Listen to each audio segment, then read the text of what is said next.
Welcome back to the Public Rail Now podcast. As always, this is your host, Adam. On this episode, I'm joined by John Hatter from Great Basin Resource Watch. We discuss lithium mining, the environmental and social impacts of mining, why we need to transition away from destructive forms of resource extraction and towards more sustainable methods, and much more. I also want to let everyone know that Public Rail Now is putting together an in-person event in Boston, June 28th from 1 to 3 p.m. at the Community Church of Boston. So if you or anyone you know is in the Boston area, please consider stopping by to hear from railroad workers, community members, and others as we discuss why we need public ownership and operation of the railroads. For more information about Great Basin Resource Watch, please visit gbrw.org. And for more information about Public Rail Now, please visit publicrailnow.org. Thanks for listening.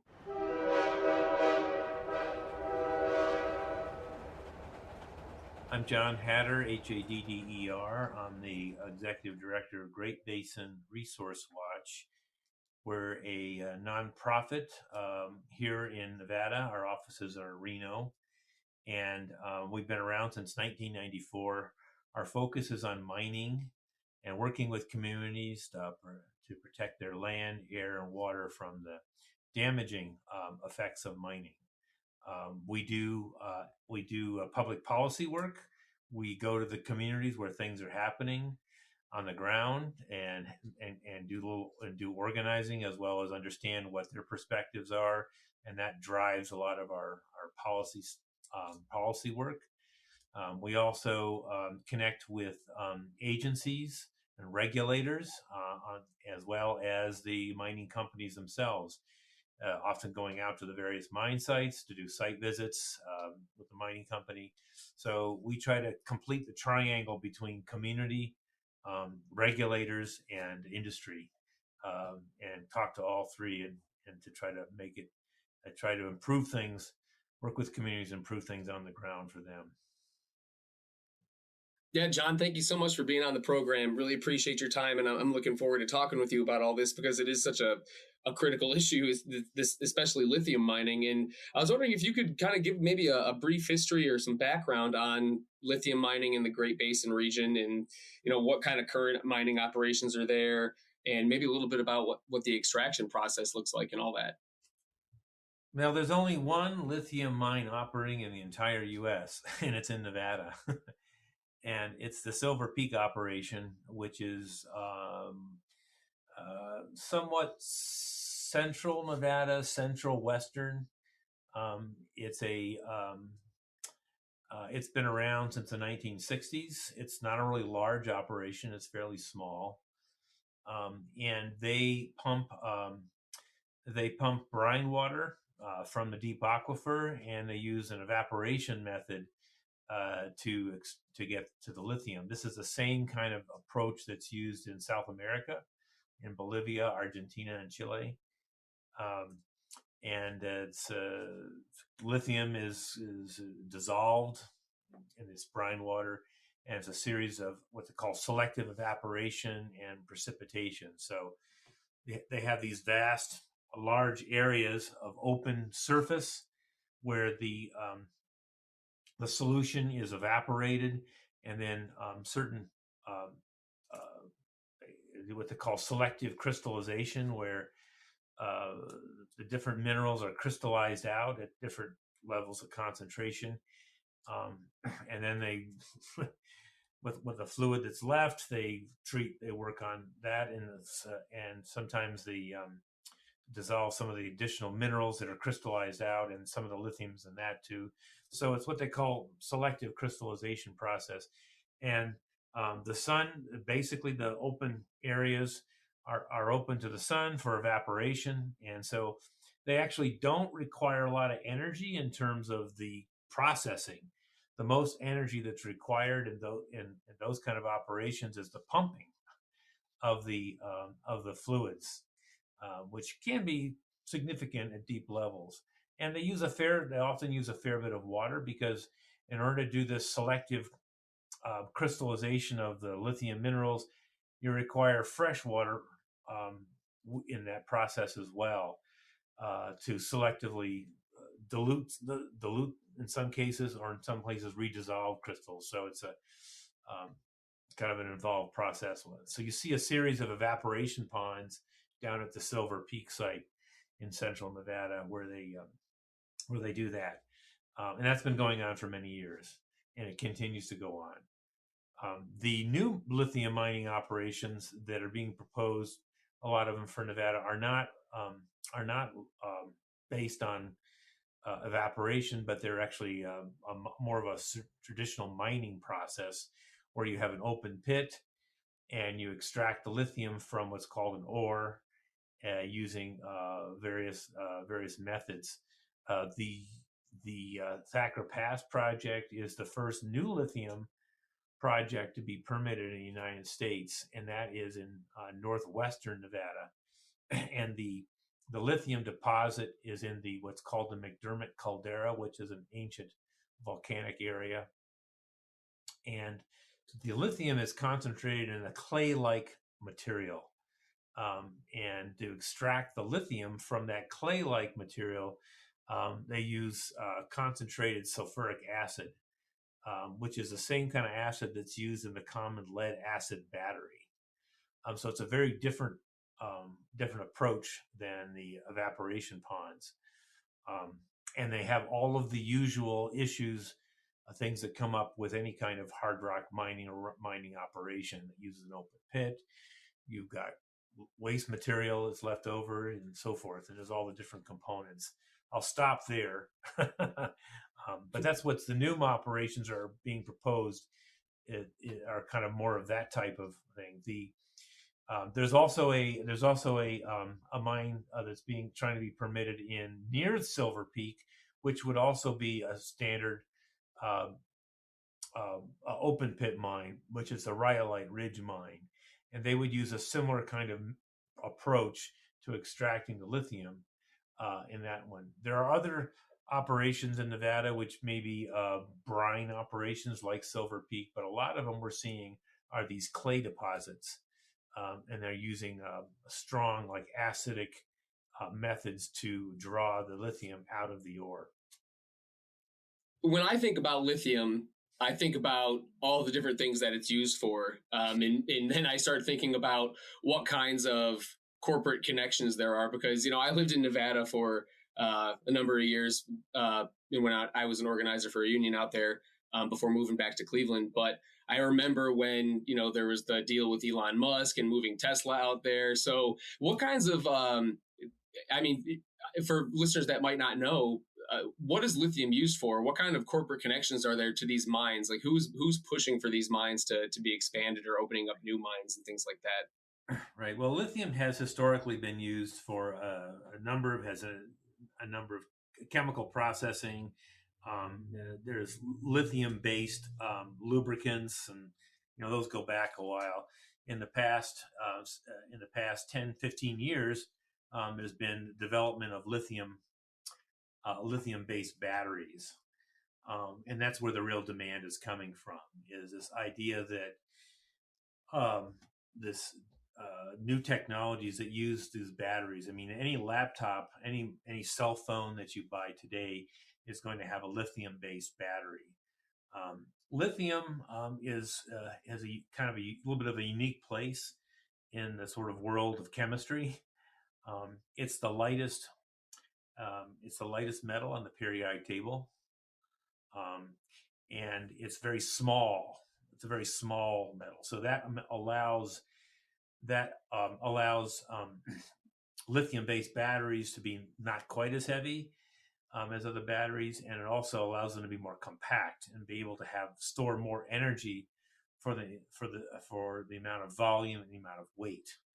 And of course, for any kind of mobile device, anything that's mobile, laptops, cell phones, automobiles, for example, you want an electrical source that has what they call high energy density. You get a lot of energy out for the amount of volume that it takes up and the amount of weight that's required. And so far, the lithium batteries have shown to achieve the best energy density. And so they're of great value, particularly in the transit area, because again, you don't want it to take up a lot of space, and you want to have some decent range on your vehicle to be able to, but between between charging. So that's where really that's where the interest in lithium is coming largely from that application. And of course, there's also um, when you use a lot of renewable energies, like for example, solar and wind power, are intermittent sources of energy, which means that you want to store the energy while you're making it. And then when the sun goes down at night, you want to have that energy to use at nighttime. So again, batteries are one way to store that energy. And lithium batteries is of course one possibility. It's not the only possibility, and it ultimately may not be the best environmentally a possibility, but it's definitely there. And a lot of people that work in the energy sector and technology are seeing lithium batteries as being used for a lot of things, a lot across the board, which of course potentially would really drive up the demand and for lithium material, lithium mineral. And that's where we're seeing the push towards increased mining and so forth, because there isn't as much lithium available in the supply chain um, that some people are thinking about in terms of um, all the demands for lithium in the electric vehicle and the storage space. Yeah, and I wanted to get your thoughts on the environmental impacts of the lithium mining, because they're not only the mining that you described, that whole process, especially I assume like you mentioned, the more traditional style of mining for the lithium. Not only does that have some pretty detrimental impacts on the environment, but I mean the lithium batteries themselves also, from what I've read, can also have a negative impact on the environment. So what do we see as a result of the increased use of lithium batteries and this push for more mining?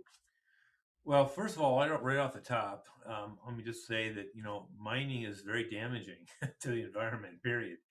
It whatever habitat's there is essentially gone when mining operation goes in. So it does a significant amount of damage off the top. Um, the siting of mines is also can be very divisive for nearby communities, and it often creates division in the communities. And so there's a sociological factor that occurs as well with just trying to cite the mining operations. And if the lands contain cultural sites that are of value to indigenous people and even non-indigenous people, then those often are gone forever as well. So there's a significant effect in that. So our position is that how can we move forward in a good way with better technologies and not do as much mining, try to minimize the damage that's done, because it is significant. And mining operations also contribute to climate change and contribute to the triple crisis of pollution, loss of biodiversity, and climate change. So they are in itself problematic. So the question is if we do really need some more of these materials, how can we minimize how much we use of these new materials, and how can we include policies which minimize the amount of extraction? Um, so that's one piece of it. On top, so that's just overall. That's an overall issue with mining and the damages. And some of the damages are quite severe. Um, there are a lot of water systems have been polluted as a result of mining operations, and there's a whole history around that. Roughly, the U.S. Forest Service has estimated that in the western United States, 10,000 miles of rivers have been polluted as a result of mining. So it's not a small issue. We need to be careful. We need to be careful and judicious how we do this. If we're going to do mining, we need to be careful and judicious. Now, I did mention about the brine operations that tend to use a lot of water. And of course, certainly in Western United States, and particularly in Nevada, water is pretty scarce.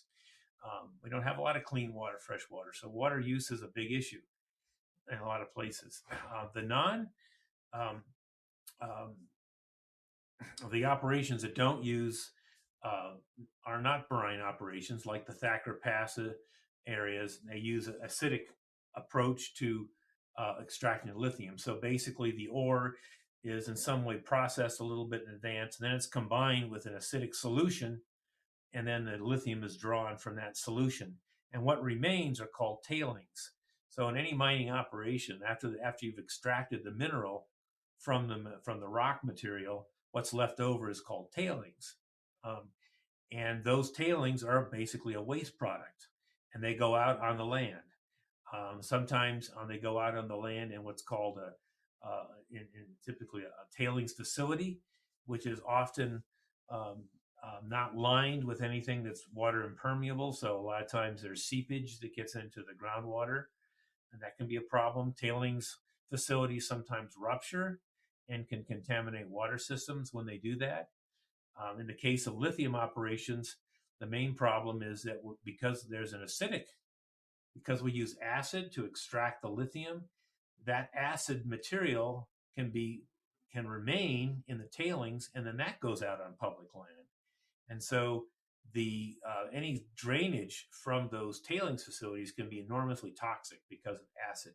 So that's one thing about hard rock lithium mines that we have to watch out for, is the possibility of acidic waste going out onto the lands.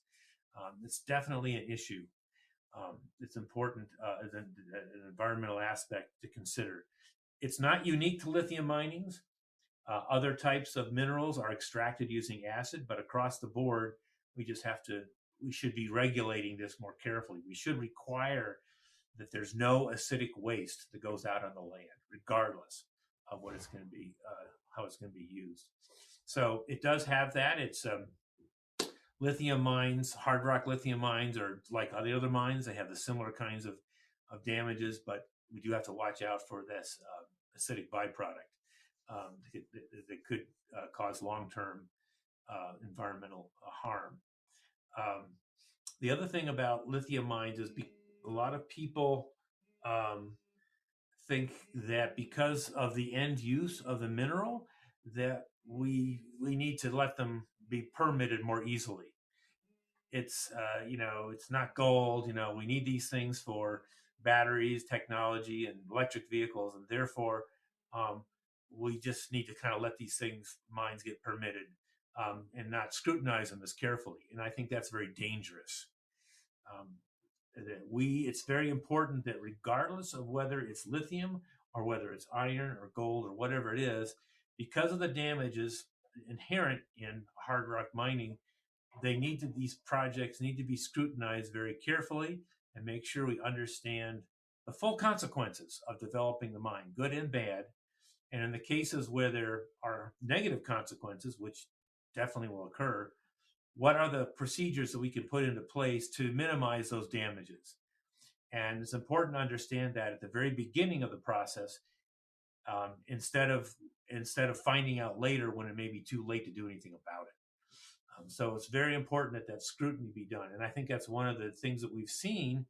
We saw that with the Thacker Pass permitting process, and we're seeing it with other lithium mines, is this attitude that, well, because it's lithium, we're going to look the other way. And that is a dangerous proposition that will pay a price for down the road. And so that's another specific aspect of lithium mining problem that we see. In terms of the batteries themselves or how they're used, like anything else, we're advocating that the design of lithium batteries should be so that number one, we consider a second life for the battery. So any lithium batteries that go into automobiles, when they come out of the automobile, they still have a lot of use left in them. They should go to a second life. So they should be designed for second use considerations. And then on top of that, they should be designed to recycle, to be able to pull out the lithium and other materials like cobalt and graphite and other materials to be used over again. So we want to optimize the material usage. In other words, we want to create a real circular process so that we're doing what nature does. We don't throw things away.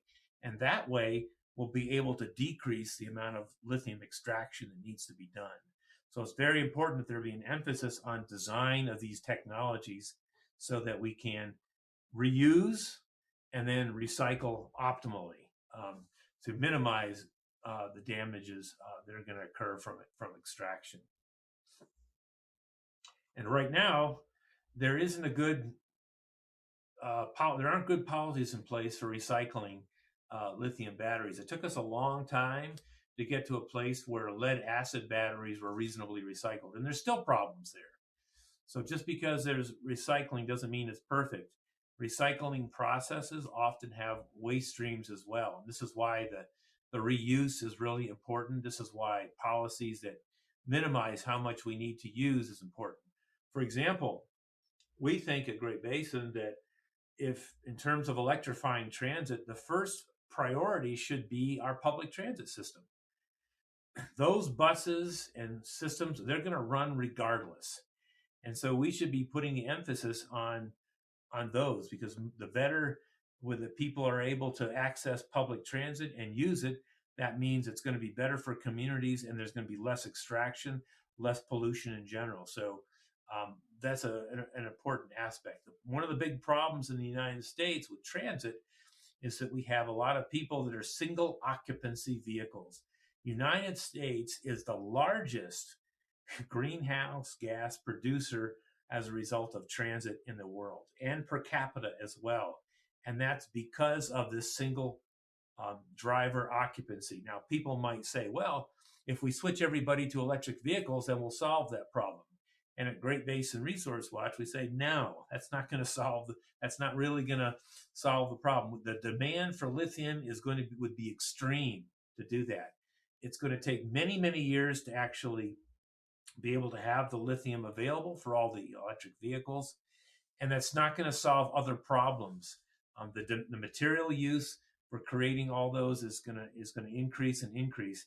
And so we're not really going to solve the fundamental problem. What we really should do is get people to carpool. We need to make better use of transit so that we don't have the enormous demands for materials that would be required to replace every vehicle out there with an electric vehicle in the short term. Eventually, we probably will, but we want to get people to do more public transit. We want to get people into carpooling, making better use of the system that we have in place, which will be better for our cities.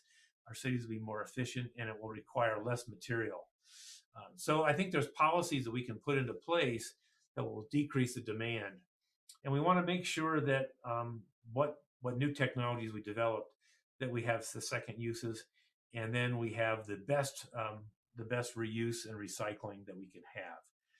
Otherwise, if lithium batteries and these new technologies end up in a landfill, they're going to create toxic. They're going to pollute the water eventually. There's going to be toxic streams coming from them, and then it's going to increase. It's going to cause us to require more extraction, and we won't be solving the extraction problem. We want to move towards minimizing that extraction and minimizing the waste. And that's what circular economy is really about. Turning off the waste product and turning off the extraction side so that we keep reusing stuff over and over again. I mean, that's what nature does. So we need to follow that model. So that's a kind of a long answer to that question. Hey, no, I appreciate it. And, it's because it's interesting you bring it up. Like there's sort of this argument that sometimes even in environmentalist circles, you'll hear about why, electrifying vehicles is the answer and all this kinds of stuff. But when you actually look at, like, as we've been talking about the whole process of even mining lithium, the water depletion, the degradation of land, the destruction of habitats, and the fact that they still use diesel power in mining. So they're using fossil fuels and emitting fossil fuels. Just the very process, it's kind of like this sort of backwards view of what is actually going on. Whereas, like, the way that you just described how we have to think about a reconstruction of our transportation system, for example, what would a full catenary electrified rail system look like? And that's something that Public Rail now pushes for. The railroads should have been electrified a long time ago. Right.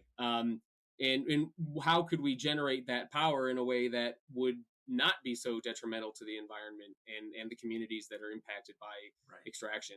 When you think about, like you said, we need more regulations. We need to develop better processes for producing energy and making it more environmentally sustainable and doing what you were talking about in the process of acting more like nature. Um, what's standing in the way of that? Like, I know that's the kind of course, it's people with deep pockets, but have you seen any? I know you've been involved in some legislative battles and things like that. What does that look like? Who's standing in the way of us developing a better way of doing things? Yeah, that's a good question. We we have our the economic system that we have, at least in the United States anyway, is basically set up for a throwaway society. It's a once through kind of economic model of extract it, use it, and throw it away. And so all of the benefits, all the tax breaks, all the benefits come in are based on that model and that thinking. And so to shift to a circular thinking, it definitely requires changes that a lot of people aren't used to. I argue one of the things that comes up is that there's here in Nevada, they have the governor has coined something called the lithium loop, and so they're talking about circularity here in terms of, well, we're going to extract it and we can do all the pieces, we can make the batteries and do all of that. Now, talk is cheap. Actually doing it is something else, and how serious they are about it being really circular is another issue. But what do you need to have in place to change your mindset and thinking? So I've talked to some of the people that are involved, some of the scientists and engineers and technologists that are involved in this, and they're talking about innovation. But can we encourage innovation towards circularity? And I think the answer is yes, but it's probably going to require some government involvement to do that. The Biden administration provided funding for some innovation, but they didn't really emphasize circularity. They didn't say, well, we're going to provide large grants. I mean, for you to develop a way to make sure that these batteries, lithium batteries, are reused 2 or 3 times and then are recycled completely. So there's a need to kind of get to put that incentive in place. The Thacker Pass project, the mining project, got a big grant from the Department of Energy to the tune of $2.26 billion. And I think to myself, man, what could we do with $2.26 billion in terms of our transit system in Reno, Nevada, or other places? What could we do with that kind of money? How could we transform our cities? I think we have to get to our decision makers and say, we've got to think about other ways of doing things. Can we, putting all our eggs in the one basket of this idea that we're just going to replace all these cars on the road in the short term? And the other thing I'll say about that is that unfortunately a lot of the policies that come out of Washington are being driven by industrialists that are going to profit on all these things. The decisions should be made in the public interest. They shouldn't be driven by these industrialists. The Elon Musks of the world. Doesn't really. I don't know how much he really cares about the public. He doesn't seem to. He cares, that kind of position. Industrialists are making a lot of money on these projects, whereas the things that I've just talked about, improving circularity, the public transit system and so forth, doesn't seem to be as profitable. And so, unfortunately, our capitalist society is too much focused on the profit margin and not enough on the public good. And again, that's where the government has to step in. And we have to operate more on the principle of the precautionary principle. Think about the consequences before we jump into something. The question's a tough one, where people are used to doing things a certain way, but unless the government steps in, and I think that another thing that the government can do is create a public education campaign around this, around policies that are going to work in the long term better for communities. I mean, I would love to be able to use a better public transit system locally than what we have. And at every level of government, it starts at the federal level down.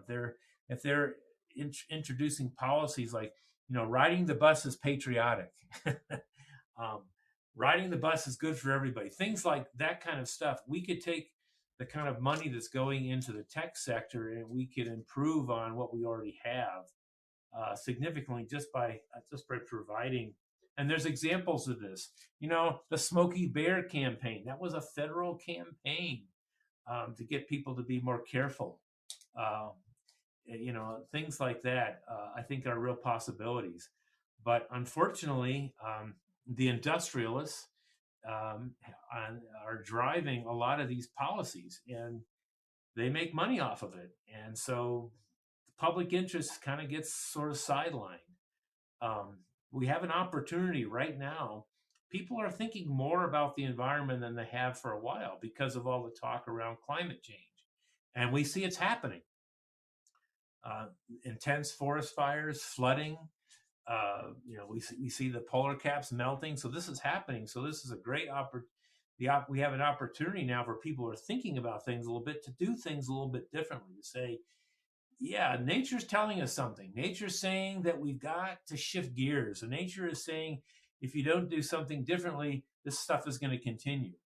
And so instead of taking our cues from the industrialists, we should be taking our cues from nature. How can we develop processes? How can we live in a way which uses fewer resources, uses less energy, uses less water and so forth, and cleaner air, that still allows us to have a decent standard of living? And we can do that. We're smart. We can do that kind of stuff. But unfortunately, we're listening too much to the people that are profiteering on the short term and not thinking about the public interest in the long term.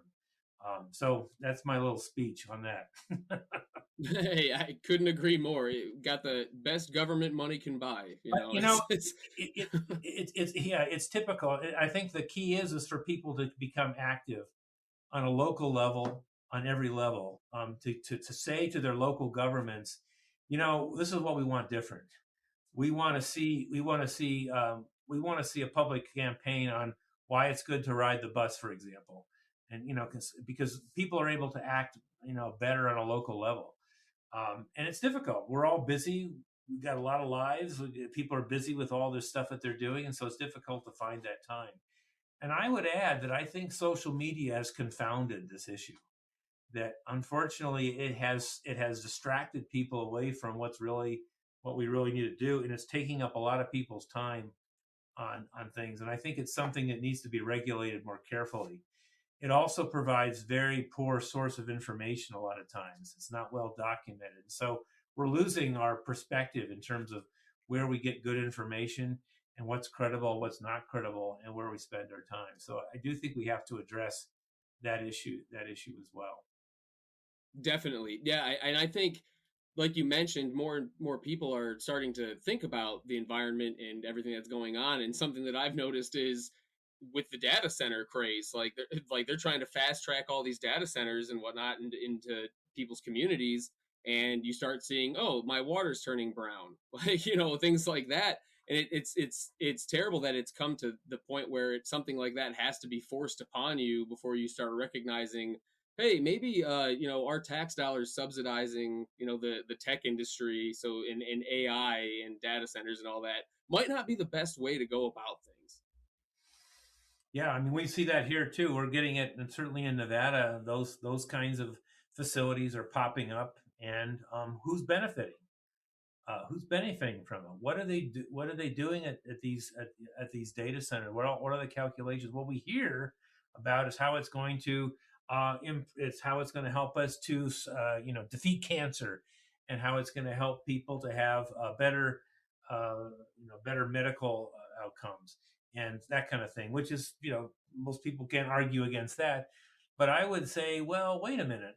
How much of that data center is actually going to that? How much of that computational power is actually just being used for cryptocurrency and to make some people already more wealthy than they are? and how much is it really going towards the public good.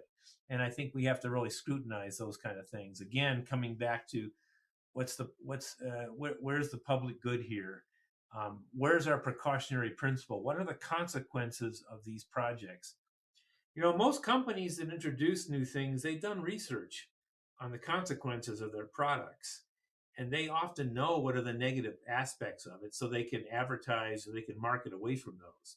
This is a history that's not old. It's history that's very old. Way back when when phones were first being developed, the phone companies did research on the consequences of having phones as opposed to not having phones. And a lot of the things that they predicted came true. People weren't getting together and meeting in person as much. There was a disconnect, just and so forth. So I think that companies a lot of times know some of the consequences, but we don't scrutinize them. We don't say, you show us that this is going to be for the public good. We want to see how it's going to be for the public good. And we have to demand that our decision makers request that information, request that they do that kind of research. And if they don't have an answer for it, then maybe we're not ready for it. So I think we have to be cautious as we move forward with a lot of these things, because what ends up a lot of times happening is something gets introduced into the public space, and there's benefits from it, and we benefit, and a lot of people benefit from those, but the negative sides often don't show up until later, or they don't show up in the larger public space. For example, when we talk about here at Great Basin Resource Watch, we're out there with the people that are directly affected by mining. They're at the front line. And all these new technologies that are going to require materials are going to come from somebody's community. And those people have to shoulder whatever comes out of that. They're paying the price so that the rest of us can have a cell phone or have an electric vehicle or something like that. We need to be mindful of that and be respectful of those communities that are dealing with the front end impacts of mining. And so it requires more public discussion, a space and for us to be mindful of that. And we work with a lot of indigenous communities as well.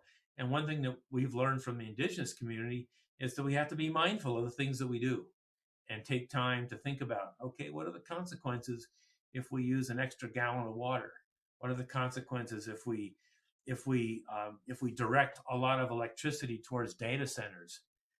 What are the consequences of that? Where's that energy going to come from? And who's going to be affected by it? So that idea of who's disproportionately affected is the tenet behind environmental justice.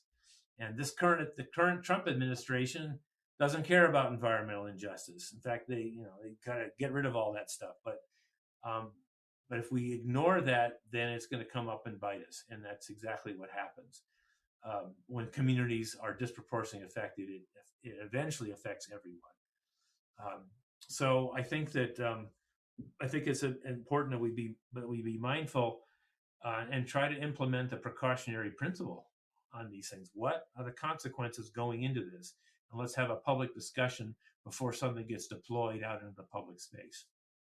Absolutely. And I think that's such a good point. Like when we hear, we need AI because in these data centers, because it'll help us with medicine and stuff like that. And it's like, well, how many people are going to get cancer from that stuff versus like how many people are going to have diseases cured from it?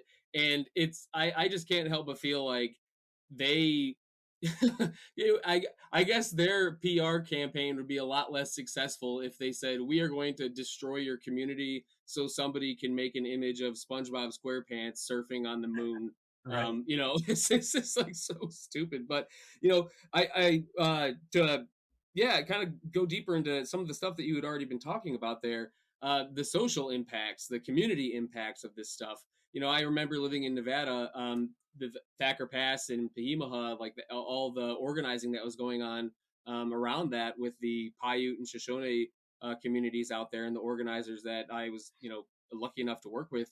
And So what do people go through on a daily basis out there that you see in folks that you interact with regularly, like the day-to-day aspects of their lives that are upended by, the lithium mining and everything that's going on? Well, when I mean, one thing that would potentially could happen is up in the area where Thacker Pass was sited. It's in what's called the McDermott caldera, which is in kind of a little bit northwestern Nevada, and also in Oregon. Is that it could become a lithium mining district, so multiple mines, not just one, but many, and that changes the whole nature of the place entirely, and it becomes a mining zone, and the cultural changes for indigenous folks that have cultural sites on these lands are gone forever. They're gone forever. I mean, it's and those sites are part of who they are as a people. And I've heard it said many times, imagine that someone's going to take out your significant cultural sites, your significant religious sites. What if someone, was talking to people of the Catholic faith and said, well, we're going to put a mine where the Vatican is. Got to have this mineral, and, Pope's going to have to go somewhere else. So, that's what we hear from indigenous folks also. And so that's how it changes the effect. And this has been happening for hundreds of years, of course. It's nothing new. And they just see this new wave of mining for lithium, cobalt, and minerals for the so-called energy transition as just another wave of colonialism. And they call it green colonialism because it feels the same. The way the mining companies come in and try to get social license and try to sell their product, it seems very similar to what they've done in the past, dividing communities and tempting indigenous communities with, we'll build you a community center if you sign off on our mining project, and not try to oppose it. But are they really going to help the communities in the long run? Are they going to fundamentally work with the community so that they have a long-term economic base, and so that their environment's not destroyed in the meantime? So are they really going to do that? We don't see that with these companies. So there's a big change in just developing the mine sites. They often create what's called man camps because they need a lot of people to build. And there's been association with man camps and a murdered and missing indigenous people. There's been studies in Canada that have made a direct connection. And we do see that. So, I mean, the whole culture of the area changes. There's a lot of agriculture that occurs in the McDermott caldera near where Thacker Pass is. That could change. That whole lifestyle could be completely displaced by mining. So it's a huge change to the area. We often have seen where mining companies come in and they eventually acquire all the water rights in the area. And so nobody else has water rights except for the mining company. And then, so they displace them in that way as well. So it can be quite significant in terms of what kind of culture exists there, what kind of culture exists after the mine goes in. And most places, like around Thacker Pass, people in those communities would just assume not see the mines there, but they don't know how to stop them otherwise, because they are difficult. It's difficult to have much control over these operations.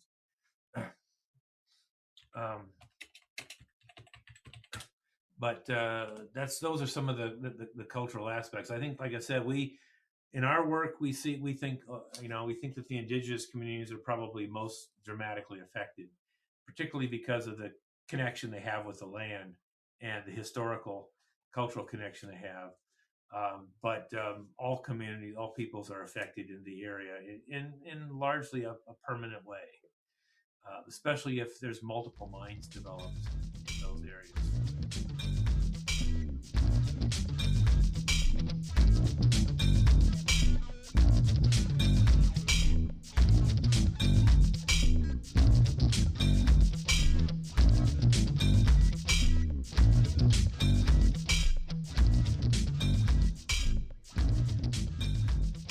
How is it that these mining companies are even able to get a foot in the door of in these indigenous lands? Like, wouldn't I might be ignorant about this, but that seems like something that would be prohibited just by federal law, maybe.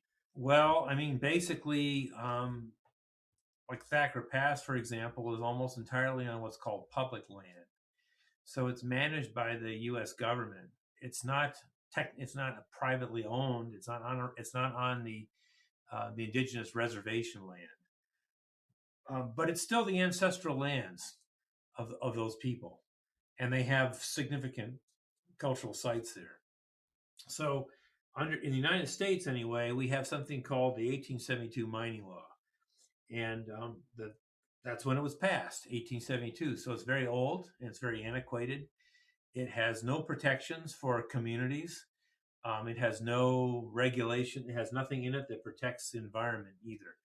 It was set up. The mining law was set up basically to promote mining and to give people access to lands for mining.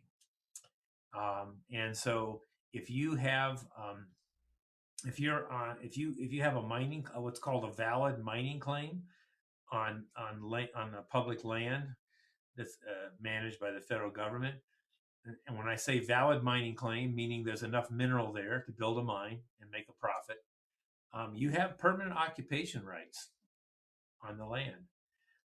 And the amount of environmental analysis that's required on those lands where there is a valid mining claim is much more limited than if it's not have a valid mining claim. So the pathway is paved, basically, and it's set up in the federal system to encourage mining. The indigenous communities can petition and try to have some of their lands designated as what's called a traditional cultural property and get some protections. But they have to demonstrate to the U.S. government that their lands fall into that category. And so you've basically got the colonial powers judging the indigenous communities on what they consider culturally sensitive lands. So it's kind of like the fox guarding the hen house. You're not really, the wrong people are making the judgments because what do they know about the lands in that way?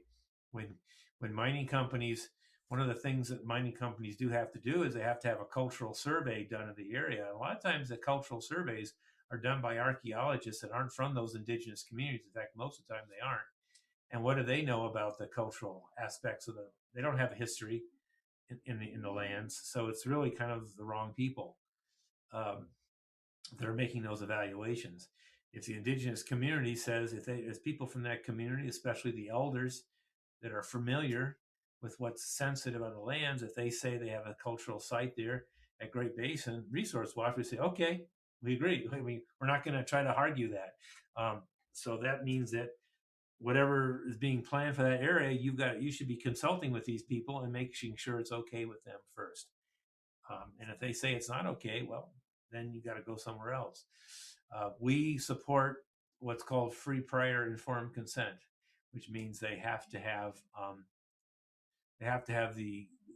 that means the indigenous folks should have the right to say no. And so, unfortunately, because of the 1872 mining law and the kind of the attitude within the federal system, it makes it very difficult for indigenous people to protect those areas. Now, if it's on their reservation land, that's different. The mining companies would have to get permits from the community itself. But we're talking about lands which are their ancestral lands that aren't part of the so-called reservation lands. So they fall under a different category. There's an area down in Arizona called Oak Flat, where the Mescaler, the Apache people have been trying to protect a sensitive area there, Oak Flat, from mining operations. And they tried to they say that what the Apache have been saying is that area is of great significance to them culturally and religious sites. They tried to take their case eventually to the Supreme Court of the United States, and the Supreme Court wouldn't even hear it. This is a case involving religious freedom. What was this country based on? And the Supreme Court wouldn't even hear it. Only one justice argued, Justice Gorsuch, in a very important dissenting opinion, said, this is outrageous that we're not even hearing it. But basically, the justices wouldn't hear it.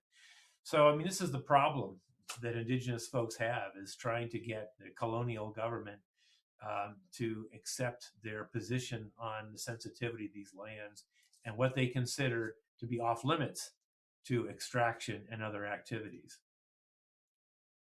Yeah, I mean, it's just, it makes my blood pressure go up hearing about that, because it's like, isn't this entire country culturally sensitive land to the people who were genocided and pushed into reservations? Like, yep. The entire, everywhere in this country, it's just the thought that they have to go through this whole process with the colonizers actually being the ones that end up deciding whether or not it's culturally worth something to these indigenous communities is just, it's asinine. Well, we had a case in Nevada. We tried in court a number of years ago at Mount Denebo, which is somewhat in central Nevada in Crescent Valley. Now, it was a gold mine, and Mount Denebo itself has enormous cultural significance to the West Shoshone people. And I had heard elders talk about it numerous times. Two ladies that lived in Crescent Valley, they were Mary and Carrie Dan. The Dan sisters won the Right Livelihood Award, which is an alternative peace prize, a number of years ago. They're both deceased now. They're both gone. But they fought to protect their land rights in that area, and they also fought to oppose the mine that was going to go in there at the base of Mount Denebo, which was this enormously significant cultural area. And so we tried to challenge that mine site. And in court, the attorneys for the mining company said to Ted Howard, who was the cultural director at the Duck Valley Reservation up in near on the Idaho Nevada border, and he was talking about the cultural significance of Mount Denebo in that area. And the attorney said to him, "Well, don't you consider all land sacred?" And Ted Howard said, "Well, yes, we do. It's part of it." And then he sort of, "Well, then where do you expect us to mine? Where do you expect? You saying we can't mine anywhere then, right?" So he basically was trying to influence the judge. But then he went on further to ask Ted Howard, "Well, when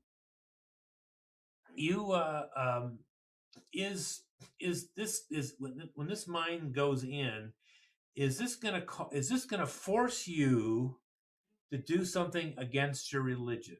Is it gonna force you to do? Are you gonna be forcibly required to do something against your religion because of this mine?" And Ted Howard said, "Well, no, we won't be able to go there, but are we going to be forced to do something?" He said, "No." And that's all that he needed to hear, because that's what the courts needed.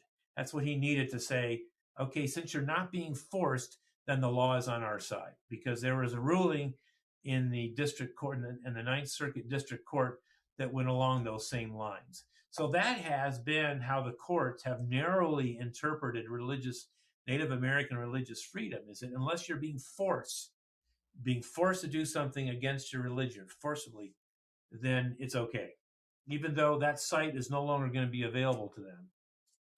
So yeah, it's a difficult situation for these indigenous folks to be able to protect those areas from, especially mining in the United States. Yeah, and I mean, it's just absolutely criminal that these legal decisions, these debates, whatever, it's already confined to an argument where, okay, it's like it operates on the assumption that we have to mine, we have to figure out, it's already taken as granted that whatever's in the interest of the industrialists or the industry, that's the bare minimum, that's the foundation. So everything that comes after that is actually that's actually what's up for debate. What's not up for debate is that we have to mine. We have to make these industrialists money. Right. Yeah. Yeah, that meant, yeah, you're right. I mean, and this country was really, that extraction was a key part of it. Like, I mean, look what happened in places around the United States. And it's not just the United States, but we're just talking about the United States. Once they discovered a mineral deposit that people wanted, then whatever treaties were in place were discarded. I mean, the Black Hills is a classic example. I mean, there was a big area around the Black Hills that was part of the treaty that was between the United States and Lakota, and they had this big area. And then there was an expedition that had gone into the Black Hills for other reasons, and they found gold. Well, that was it. The treaty's out. We got to go in there now. And so this is there's a real history around extraction and mining and displacement of indigenous people, and a lack of respect for what their culture was. And I would say right now, looking at what we're dealing with climate change, is we need that voice. I mean, the perspective coming from the people that we've dealt with here, from indigenous folks here, the Western Shoshone, the Nume people, the Niue people, the Paiute, all the Washoe, all the peoples that we've dealt with here. This idea of giving back, of only taking what you need, and being kind of have a mindfulness with respect to nature. We desperately need that right now, because this attitude of just take is just going to destroy more and more of what sustains life on this planet. And there's only so much we can take before things start collapsing. And that's kind of what's happening. Nature's sort of telling us, hey, you're taking too much. you've got to figure out a different way here.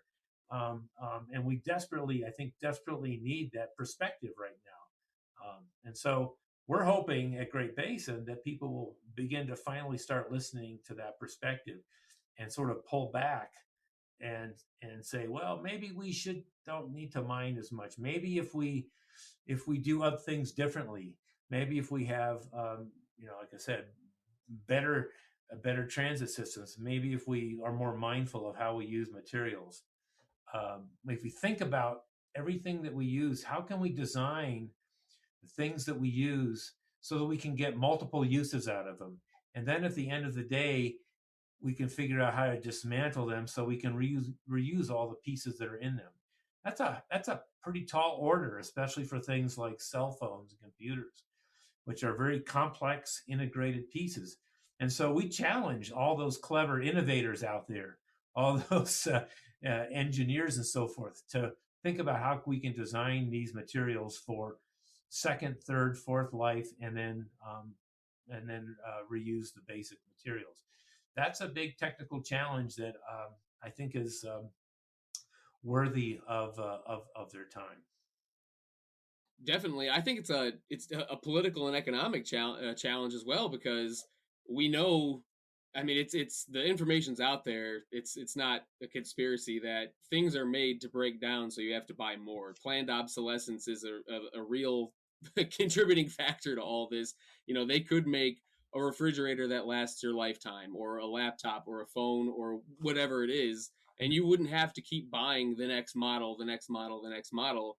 But as long as we have a system that is, designed on profit making at all costs, and extraction at all costs, I don't hard to imagine anything changing. But to kind of go from colonialism to imperialism, I wanted to get your thoughts on, we are talking about all these things that are happening in the United States, where they're looking for other spaces where they can extract lithium. Like I think I just read recently in Appalachia, they're considering trying to do some mining there for lithium. They had just discovered some deposits. But thinking about the limited amount of lithium that's out there and this high demand, I remember going back to Elon Musk, which I hate even saying his name, but I remember when there was the election in Bolivia, and they don't like Evo Morales. So Elon Musk tweeted something like, "We'll coup whoever we want," and that was when the United States was initiating a coup there. And it's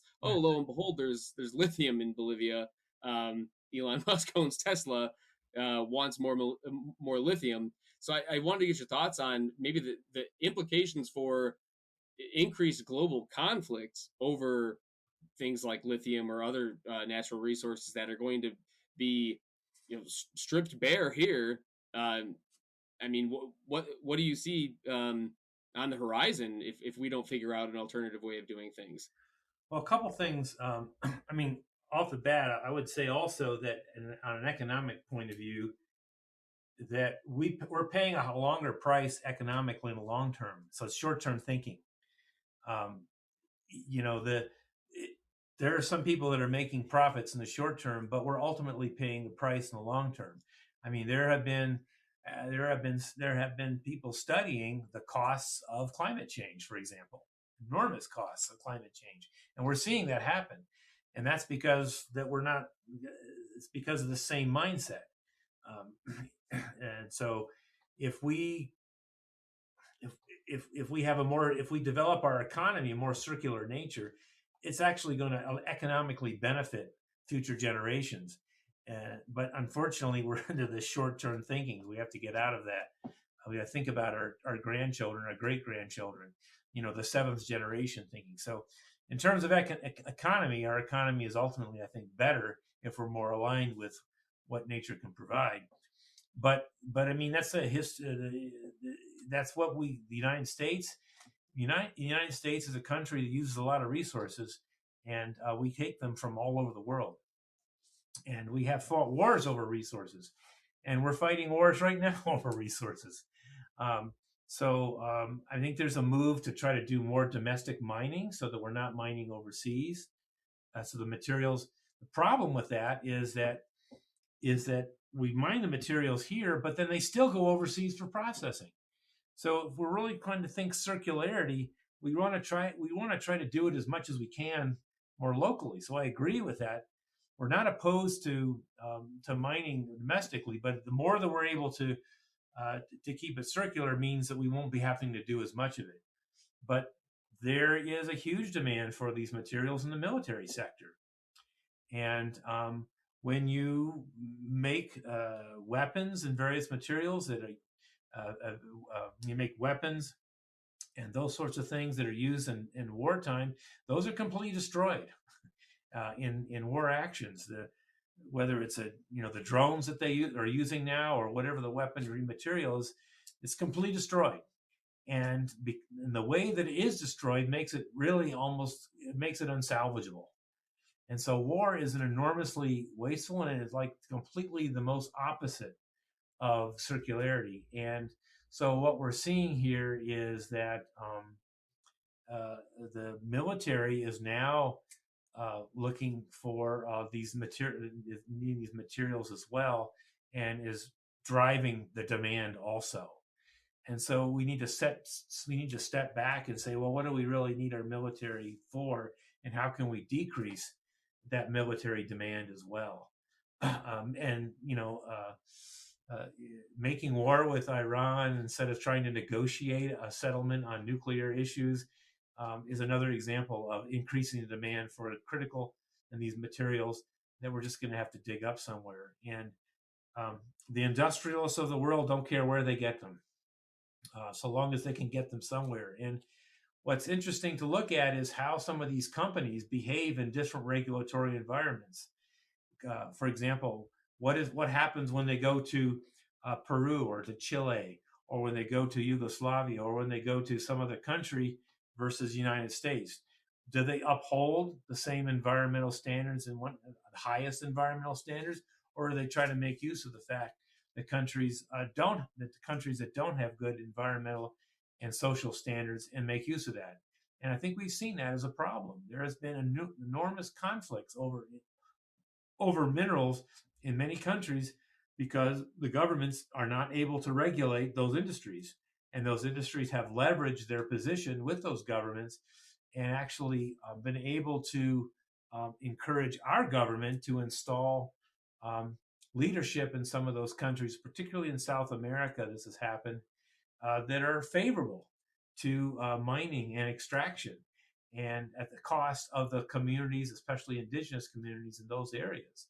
And so it's an enormous injustice, and it creates additional conflict, which eventually we all pay the price for. So I think that we need to think about how can we stay within the means that we have within our own borders, and then be mindful of those people that are directly affected by that extraction with wherever it occurs, particularly in our own borders and outside. Absolutely. John, I want to thank you so much for your time and coming on the program. But before I let you go, how can people get involved with Great Basin Resource Watch? Any current fights that folks can support? Floor is yours for anything you want to plug. Yeah. Well, there's a lot going on. I think what's really important is that we be mindful of how can we have the best public process in permitting mines. What we're seeing right now with the Trump administration is they're trying to throw out opportunities for the public to be involved, and especially those from the directly affected communities, to understand the full consequences of a mine project or the technologies that are being developed.